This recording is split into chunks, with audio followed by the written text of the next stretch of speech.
야구야구 김영준입니다. 무라카미 무네타카가 포스팅 마감을 하루 정도 남기고 메이저리그 팀과 계약에 성공했습니다. 하지만 팀과 금액이 충격적입니다. 무라카미와 계약한 팀은 3년간 324패를 당한 화이삭스이며 계약 조건은 2년 3,400만 달러입니다. 무라카미는 23세 진출을 한 오타니, 사사키와 달리 25세 6시즌 기준을 넘겼기 때문에 보너스 풀로 영입을 해야 하는 국제유망주로 분류되지 않았고 다나카, 스즈키, 요시다처럼 자유로운 계약이 가능한 데다 나이까지 어렸기 때문에 대형 계약이 기대됐습니다. 여러 매체들의 예상은 트레이드 루머스가 8년 1억 8천만 달러, 디 애슬레틱이 8년 1억 5,850만 달러, ESPN이 5년 8천만 달러였기 때문에 가장 보수적이었던 ESPN 예상의 절반에도 미치지 못했습니다. 또한 빅마켓 팀이 데려갈 거라는 예상과 달리 꼴찌팀인 화이삭스와 계약했습니다. 앞서 무라카미는 매치의 벤치 코치인 카이 코레아를 비롯 소토와 린도어 등 매치의 선수들을 팔로우해 매치로 가는 것 같았습니다. 이로써 포스팅을 통해 진출한 아시아 타자들의 총액 순위는 이정우 6년 1억 1,300만 달러, 요시다 5년 9천만 달러, 스즈키 5년 8,500만 달러, 무라카미 2년 3,400만 달러, 김하성 4년 2,800만 달러, 송성문 4년 1,500만 달러, 이치로 3년 1,400만 달러, 김혜성 3년 1,250만 달러, 츠츠고 2년 1,200만 달러, 박병호 4년 1,200만 달러, 강정우 4년 1,100만 달러 순위됐습니다. 무라카미가 3,400만 달러에 그침으로써 이정우에 이어 타자 1억 달러 계약이 언제 또 나올지는 기약이 없는 상황이 됐습니다. 평균 연봉 1,700만 달러는 스즈키와 같고 이정우의 1,883만 달러와 요시다의 1,800만 달러보다 낮습니다. 무라카미는 기간을 2년으로 줄임으로써 메이저리그에서 자신을 증명하고 더 좋은 계약을 노릴 수 있게 됐습니다.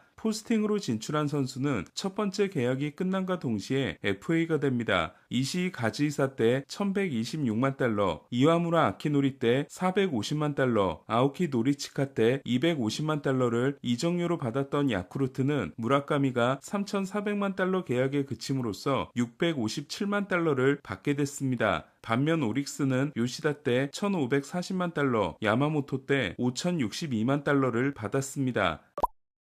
무라카미는 22세 시즌이었던 2022년에 일본 선수 역대 신기록에 해당되는 56개 홈런을 날리는 돌풍을 일으킵니다. 하지만 이어 참가한 WBC에서 부진했고 2023년과 2024년에 고전합니다. 올해 무라카미는 WRC 플러스 208을 기록하지만 복사근과 팔꿈치 부상으로 56경기 출전에 그쳤습니다. 무라카미는 56경기 22홈런으로 여전한 파워를 자랑했고 타구 속도도 일본 최고 수준이었지만 2020, 2022년 21.5%였던 삼진율이 2023, 2025년 28.8%로 오릅니다. 이는 같은 기간 카일 슈아버와 비슷한 수준이었지만 일본에서 16%였던 스즈키 세이야가 메이저리그에서 25%로 올랐으며 요시다는 9%에서 13%로 올랐지만 파워를 발휘하지 못한 걸 감안하면 대단히 불안한 부분이었습니다. 메이저리그는 평균 삼진율이 22%인 반면 일본은 19%이기 때문에 무라카미가 일본에서 기록한 29%는 더 심각하다고 할 수 있습니다. 또한 스트라이크 존에 들어온 공에 대한 컨택률이 올해 72.6%에 그쳤는데 요시다의 92.2%, 스즈키의 89.3%와 비교하면 너무 심각한 수준이었고 올해 메이저리그 규정타자와 비교하더라도 최하위에 해당됐습니다. 처음 등장했을 때 무라카미는 슈아버와 비교됐는데 삼진을 많이 당하는 거포들의 경우 저지 80.2%, 슈아버 80.0%, 오타니가 78.8%인 반면 갈로의 통산 기록이 70.6%였기 때문에 비교 대상이 갈로로 바뀌게 됩니다. 메이저리그는 투수들의 구속이 다르고 공의 변화가 대단히 심한 탓에 오타니를 제외하면 이치로와 마치 히데키조차 컨택을 위해 파워를 포기한 바 있습니다. 아시아 타자들은 자국 리그에서 빠른 공을 얼마나 잘 쳤는지가 메이저리그에서 성공할 수 있는 바로미터의 역할을 합니다.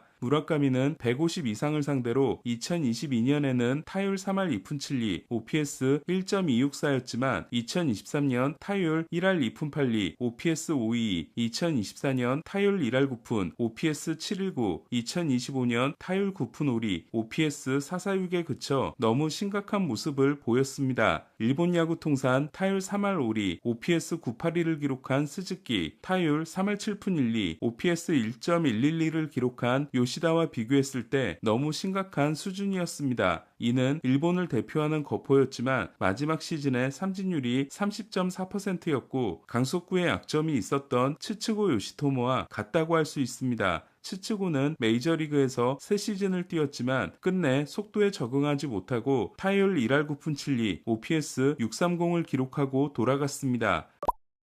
오타니도 일본에 있을 때 빠른 공에 고전하는 모습이 있었지만 규격 외라고 할 수 있는 오타니는 비교 대상으로 놓기 어려운 선수입니다. 그렇다 보니 팬그래프는 무라카미를 타격 30, 파워 80으로 평가했습니다. 이는 미겔 사노와 비슷한 평가로 장타력은 확실했지만 통산 삼진율이 36.5%였던 사노는 미네소타에서 방출되고 3년 동안 메이저리그 28경기에 그쳤다가 얼마 전 주니치와 계약했습니다. 여기에 3루수긴 하지만 수비력이 많이 떨어지기 때문에 메이저리그에서는 3루를 맞는 게 불가능하고 1루 수비도 뛰어나지 않아 현실적으로는 지명타자라는 평가가 나옴으로써 무라카미 입장에서는 굴욕에 가까운 계약을 맺게 됐습니다. 무라카미는 계약이 마음에 들지 않으면 일본으로 돌아가 한 시즌을 더 뛰고 FA 자격을 얻어 도전할 수 있었지만 포스팅을 강행했습니다. 이는 마에다 겐타가 인기가 없었음에도 포스팅을 강행해 다저스와 8년 2,400만 달러 계약을 맺은 것과 비슷한 상황이라고 할 수 있습니다. 물론 2년 계약이기 때문에 마에다와는 입장이 다릅니다. 아직 탱킹 중인 화이삭스가 무라카미를 영입한 이유에 대해서는 팬들의 관심을 높일 수 있고 좋은 활약을 할 경우 트레이드 카드로 쓸 수 있기 때문입니다. 화이삭스는 에릭 패디와 2년 1,500만 달러에 계약한 다음 첫 시즌 마감 시한 때 트레이드했고 요코하마에서 2년을 뛴 좌완 앤서니 케이도 최근 2년 1,200만 달러에 계약했습니다. 장기 계약을 줬던 루이스 로버트 주니어, 유안 몽카다, 일로이 히메네스가 모두 실패한 화이삭스는 로버트의 계약이 내년으로 끝나고 탱킹을 시작하기 직전 5년 7,500만 달러에 계약한 베닌텐디도 2시즌밖에 남지 않아 타선을 재구성해야 합니다. 지금은 미겔 바르가스가 4번이지만 올해 71경기에서 21홈런을 기록한 유격수 콜슨 몽고메리, 데뷔가 임박한 외야수 브레이든 몽고메리, 크로쉐의 유산인 포수 카일 틸에 무라카미까지 터져준다면 타선의 분위기가 바뀔 수 있습니다.